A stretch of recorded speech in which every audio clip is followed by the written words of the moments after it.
Hello বন্ধুরা, আজকে আমি আপনাদের সঙ্গে শেয়ার করব আমলা কাঞ্জি বা আমলকির কাঞ্জি। এই প্রোবায়োটিক ড্রিঙ্কটা খেলে কিন্তু পেট, চুল, স্কিন সমস্ত কিছু ভালো হয়ে যাবে। আমলকির গুণাগুণ আমরা প্রত্যেকেই জানি, আর যদি সেটি একদম ন্যাচারাল পদ্ধতিতে ঘরে ফার্মেন্টেশন করা হয় তাহলে কতটা হেলদি হচ্ছে আপনারা তো সেটা বুঝতেই পারছেন। আমলকির গুণ কিন্তু সকাল থেকে রাত পর্যন্ত বলে শেষ করা যাবে না, এত গুণ। স্কিন তো ভালো হয়ই, পেট ভালো হয় এবং ওয়েট লস করতেও আপনাদের অনেক বেশি সাহায্য করে। ফুড ক্রেভিংটাকে কম করে। ফুড ক্রেভিং মানে যে বারবার যে আমাদের খিদা পায়, খেতে ইচ্ছা করে, সেই ইচ্ছেটা কিন্তু কম করে, তাহলে আমাদের ওয়েট লস হয়। এইভাবে অনেক ধরনের কিন্তু উপকারিতা এই আমলকির থেকে আমরা পাই। আর সেই আমলকির সঙ্গে যদি আরও কিছু হেলদি উপকরণ দিয়ে আমরা এত সুন্দর একটি প্রোবায়োটিক ড্রিঙ্ক বানাতে পারি তাহলে কতটা এটা হেলদি হতে পারে সেটা আপনারা আশা করি বুঝতে পারছেন।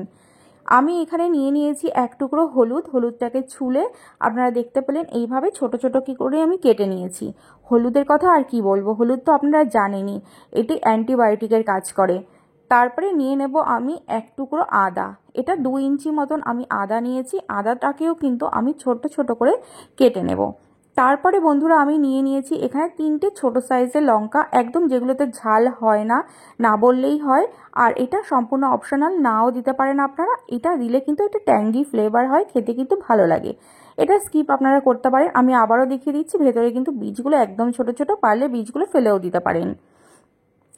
আর আমলকি, এটি তো গুণ আমি যত বলবো ততই কম। সমস্ত উপকারিতা কিন্তু এর মধ্যে থাকে। আর এই ন্যাচারাল পদ্ধতিতে প্রোবায়োটিক বানালে কিন্তু সকালে খালি পেটে এই প্রোবায়োটিকটা উঠে মুখ ধোয়ার আগে আপনারা খেয়ে নেবেন, আর দেখবেন এটার জাদু।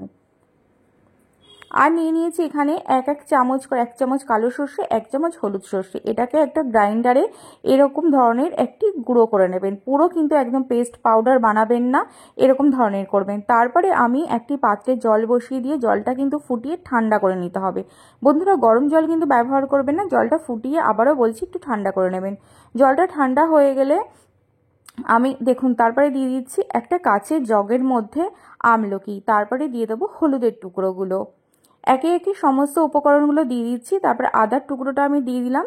এরপরে দিয়ে দেবো যে কাঁচা লঙ্কাটা চিড়ে রেখেছিলাম সেটা। তারপরে যে সর্ষে পাউডার বানিয়ে রেখেছিলাম, সর্ষে পাউডার এখানে 2 থেকে আড়াই চামচ মতো দিয়ে দেবো। আর এখানে দিয়ে দেবো আমি স্বাদ অনুযায়ী বিট লবণ।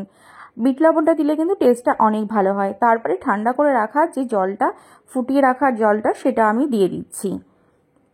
দেওয়ার পরেই সুন্দর করে আমি এভাবে নেড়ে নেব। আর একটা কথা বলছি বন্ধুরা, কয়েকটা জরুরি কথা এই কাঞ্জি বানাতে গেলে। প্রথম কথা, কোনো মেটালের জিনিসে কিন্তু এই কাঞ্জি ফার্মেন্টেশন করতে দেবেন না। আর মুখটা আপনারা চাইলে একটা সুতির কাপড় দিয়ে বেঁধে রেখে দিতে পারেন। আর এটাকে আমি 2 থেকে 3 দিন রোদে দেবো, কিংবা রোদ যদি না থাকে আপনাদের বাড়িতে তাহলে যে কোনো গরম জায়গায় আপনারা 2 থেকে 3 দিনের জন্য রেখে দেবেন। একদম ন্যাচারাল পদ্ধতিতে এটা ফার্মেন্টেশন হয়ে যাবে। আমলকি আর কাঁচা হলুদের উপকারিতা কিন্তু আমরা প্রত্যেকেই জানি। সকাল থেকে রাত পর্যন্ত যদি এর উপকার গুনতে বসি তাহলে কিন্তু শেষ হবে না। আর এরকম ধরনের যদি প্রোবায়োটিক ড্রিঙ্ক আমরা বানাতে পারি কাঁচা হলুদ আর আমলকি দিয়ে, তাহলে তো এটা আরও সুপার হেলদি হয়ে যায়। আপনারা কিন্তু এটা অবশ্যই বানাবেন এই জুসটি, আর খেয়ে দেখবেন 1 সপ্তাহের মধ্যে আপনারা অবশ্যই উপকার পাবেন। আমাকে কিন্তু কমেন্টের মাধ্যমে জানাতে ভুলবেন না আপনারা কে কে উপকার পেয়েছেন। ভালো থাকবেন, সুস্থ থাকবেন, আবার আসবো নতুন ভিডিওর সাথে।